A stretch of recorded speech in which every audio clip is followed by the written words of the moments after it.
সুন্নাত নয় শুধু দাওয়াতের মেহমান, সুন্নাত নয় শুধু খাওয়া শেষ মধুপান।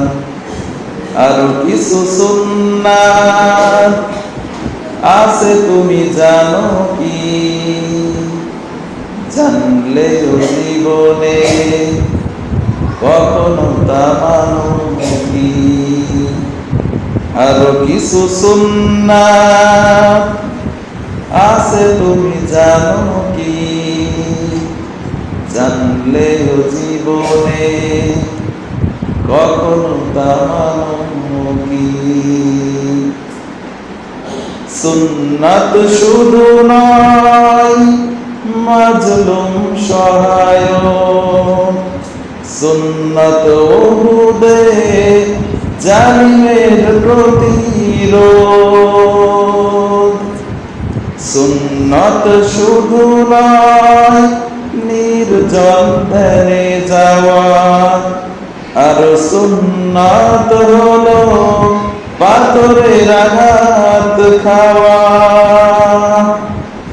মুহাব্বতে তার সুদিনের সাথী তুমি, দুর্দিনেও তার পাশে থাকো কি? সুন্নাত নয় শুধু দাওয়াতের মেহমান, সুন্নাত নয় শুধু খাওয়া শেষ মধুপান। আরো কিছু সুন্নাত আছে তুমি জানো কি? জানলেও জীবনে কখনো তা মানো কি? সুন্নাত কোরআনের সমাজ বিনির্মাণে, বৈরী সকল পথ মাড়িয়ে চলা। সুন্নাত দাওয়াতের দিনের পাশাপাশি ইসলাম রক্ষায় হাতে তলোয়ার তোলা। সুন্নাত শুধু নয় নমনীয় আলাপন, সুন্নাত প্রয়োজনে হুঙ্কার গর্জন। সুন্নাত শুধু নয় মেষ চরাতে যাওয়া, আর সুন্নাত হলো রাষ্ট্রনায়ক হওয়া। মুহাব্বতে তার খালিদ ওমর আলী আবু বকরের মতো পাশে থাকো কি?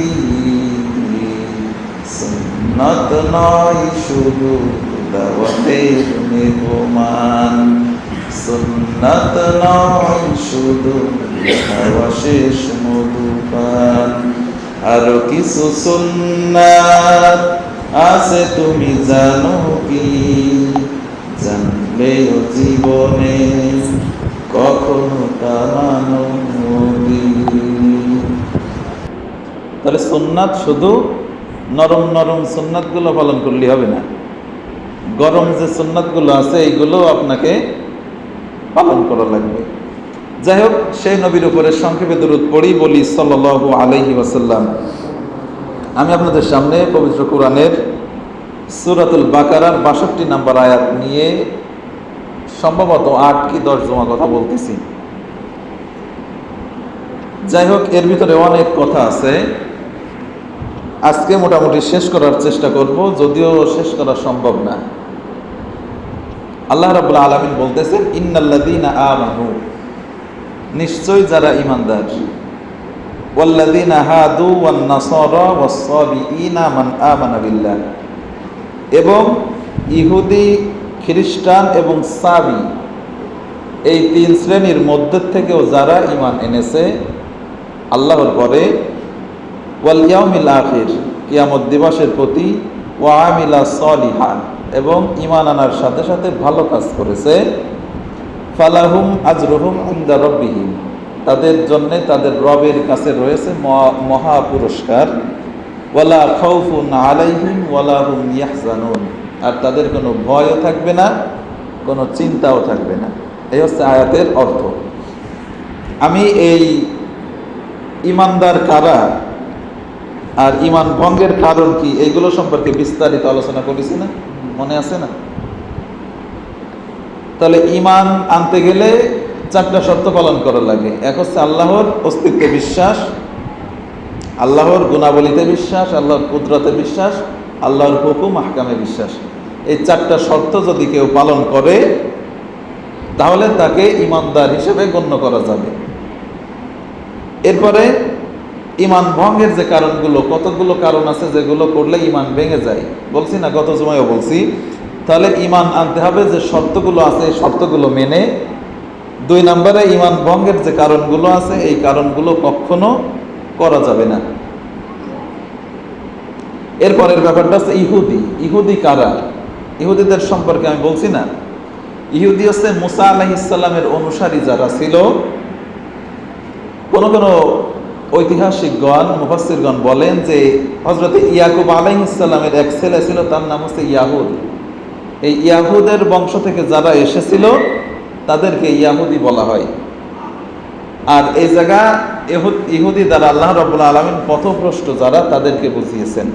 তাহলে ইহুদিরা, বর্তমানেও ইহুদি জাতি আছে না নেই? এই যে ফিলিস্তিনের উপরে যে অত্যাচার জুলুম করতেছে এটা কিন্তু ইহুদিরাই। এই যে নেতানিয়াহু, এ হচ্ছে ইহুদিদের প্রেসিডেন্ট, এরাই হচ্ছে ইহুদি। এদের সারা পৃথিবীতে যত ইহুদি আছে সবই এক জায়গায়।